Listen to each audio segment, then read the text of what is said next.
satu.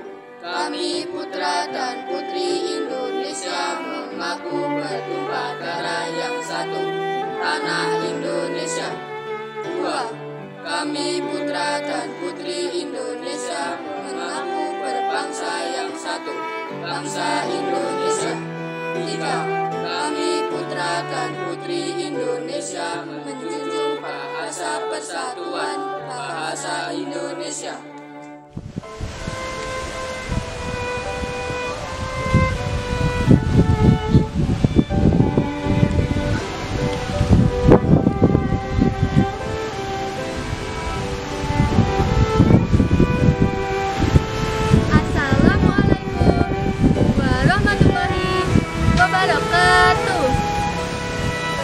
Apa kabar kalian semua? Baik tentunya ya. Kami dari kelompok 1 akan menjelaskan tentang Sumpah Pemuda. Apa sih Sumpah Pemuda itu? Sumpah Pemuda merupakan babak baru perjuangan bangsa Indonesia. Perjuangan yang bersifat lokal kedaerahan ini berubah menjadi perjuangan yang bersifat nasional. Para pemuda sadar bahwa perjuangan yang bersifat lokal tidak akan berhasil. Hanya dengan persatuan dan kesatuan, cita-cita kemerdekaan dapat diraih oleh bangsa Indonesia. Sebelum melanjutkan penjelasan tentang Sumpah Pemuda, izinkan kami memperkenalkan diri terlebih dahulu. Perkenalkan, nama saya Berliana Ramadan Mota, absen 10, kelompok 1, kelas 8F, SMP Negeri 6, Temanggung. Perkenalkan, nama saya Muhammad Arif Putra Jaya, nomor 22, kelompok 1, kelas 8F, SMP Negeri 6, Temanggung. Perkenalkan, nama saya Rosa Dikara, absen 14, kelompok 1, kelas 8F, SMP Negeri 6, Temanggung. Nama saya Syamsul Mahira, nomor 28, kelompok 1, kelas 8F, SMP Negeri 6, Temanggung. Perkenalkan, nama saya Andia Puspamastu, nomor absen 5 dari kelompok 1, kelas 8F, SMP Negeri 6. Peranan pemuda dalam pergerakan nasional dimulai sejak berdirinya Budi Utomo pada 20 Mei 1908. Dalam perkembangan selanjutnya, organisasi itu lebih menggalang kekuatan yang merupakan pencerminan aktivitas para pemuda. Maka dari itulah, kemudian banyak bermunculan organisasi kepemudaan. Organisasi tersebut diuraikan seperti berikut ini.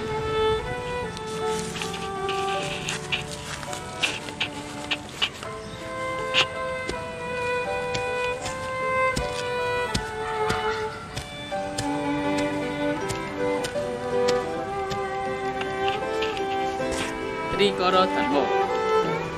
Pada tanggal 7 Maret 1915 di Jakarta, para pemuda seperti Dr. Satiman, Wiryo Sanjojo, Kadirman, dan Sunardi mendirikan organisasi kepemudaan yang anggotanya terdiri dari anak menengah di Jawa dan Madura. Perkumpulan itu diberi nama Trikoro Dharma. Trikoro Dharma artinya 3 tujuan mulia yang meliputi sakti, budi, dan bakti. Satu atau yang pertama, budi. Budi artinya dengan kepribadian bangsa Indonesia mengusir kaum penjajah. Kedua, bakti. Bakti artinya seluruh rakyat Indonesia punya kewajiban menyerahkan jiwa raga untuk membela tanah air. Tiga, sakti. Sakti artinya dengan budi.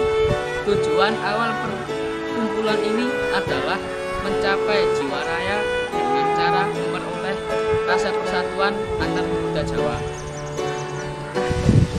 Yang pertama, mempererat tali persaudaraan antar siswa-siswi Indonesia pada sekolah menengah dan kejuruan.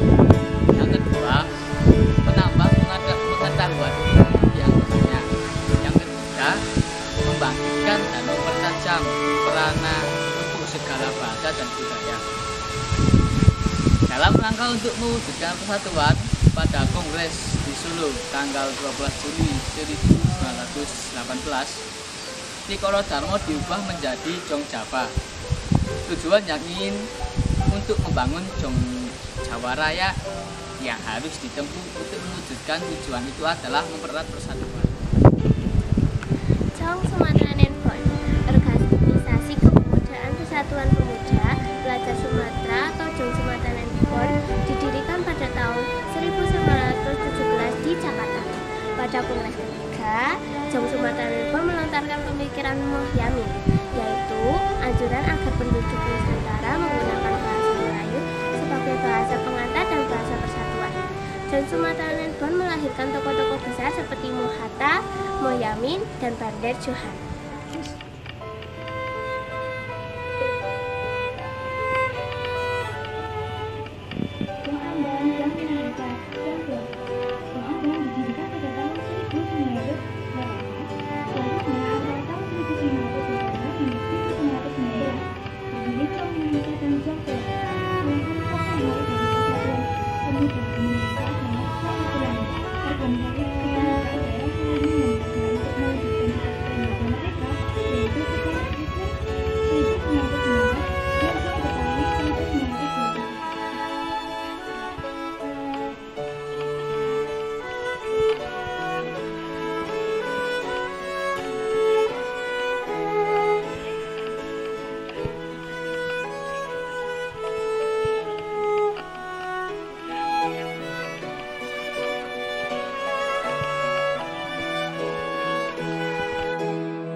Untuk menindaklanjuti hasil Kongres pertama, kemudian disepakati untuk mengadakan Kongres Pemuda II.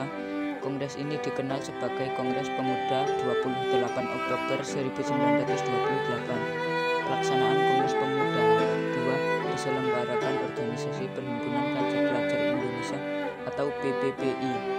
Organisasi ini beranggotakan pelajar dari seluruh wilayah Indonesia. Kongres Pemuda II dihadiri oleh berbagai wakil organisasi kepemudaan yang bernuansa kedaerahan, yaitu Jong Java, Jong Batak, Jong Celebes, Jong Sumatera Netball, Jong Islami Netball, Jong Ambon, dan lainnya.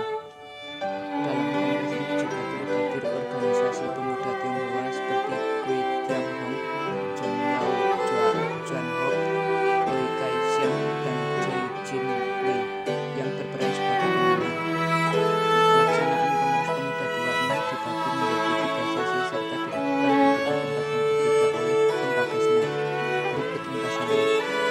A. Sesi pertama dilaksanakan pada hari Sabtu 27 Oktober 1928 bertempat di Gedung Katoliki Jongmingin Bon atau KJB, Waterloo di lapangan Benteng. Mohyamin menemukan ada 5 faktor untuk memperkuat kesatuan Indonesia, yaitu sejarah, bahasa, hukum adat, pendidikan, dan pembangunan. B. Sesi kedua dilaksanakan pada hari Minggu 28 Oktober 1928 bertempat di Gedung Pos Java Bioskop. Purnomo Werlan dan Sarmudin Manoesarkoro berpendapat anak harus mendapat pendidikan kebangsaan serta seimbang antara pendidikan di sekolah dan di rumah. C. Sesi terakhir dan penutup dilaksanakan di Gedung Indonesia C, Klub Gerbau, Jalan Kramat Raya 106, membahas tentang pentingnya nasionalisme dan demokrasi. Selain itu, gerakan kepanduan saat ini tidak bisa dipisahkan dari pergerakan nasional.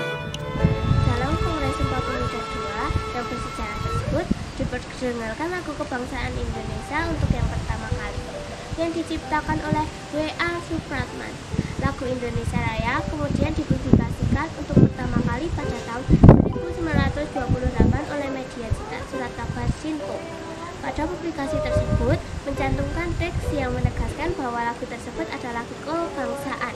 Akibat berita tersebut, lagu Indonesia Raya sempat dilarang oleh pemerintah kolonial.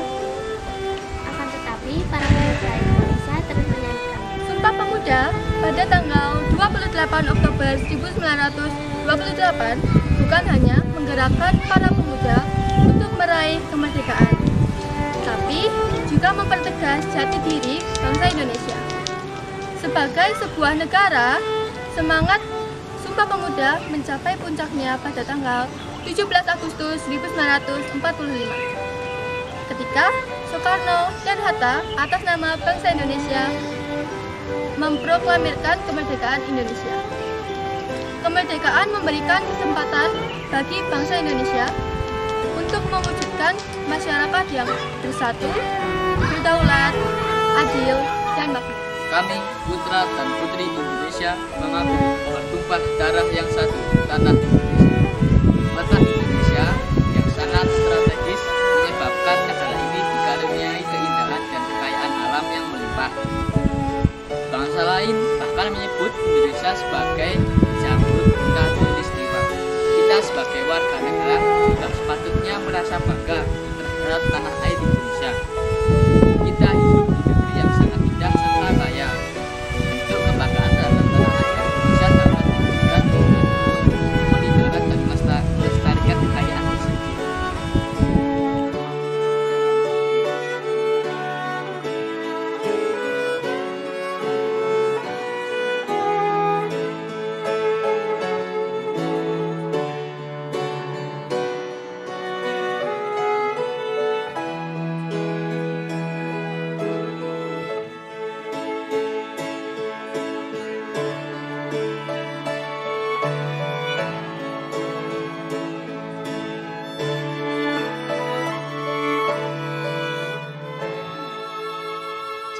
Kami putra dan putri Indonesia menjunjung bahasa persatuan, bahasa Indonesia.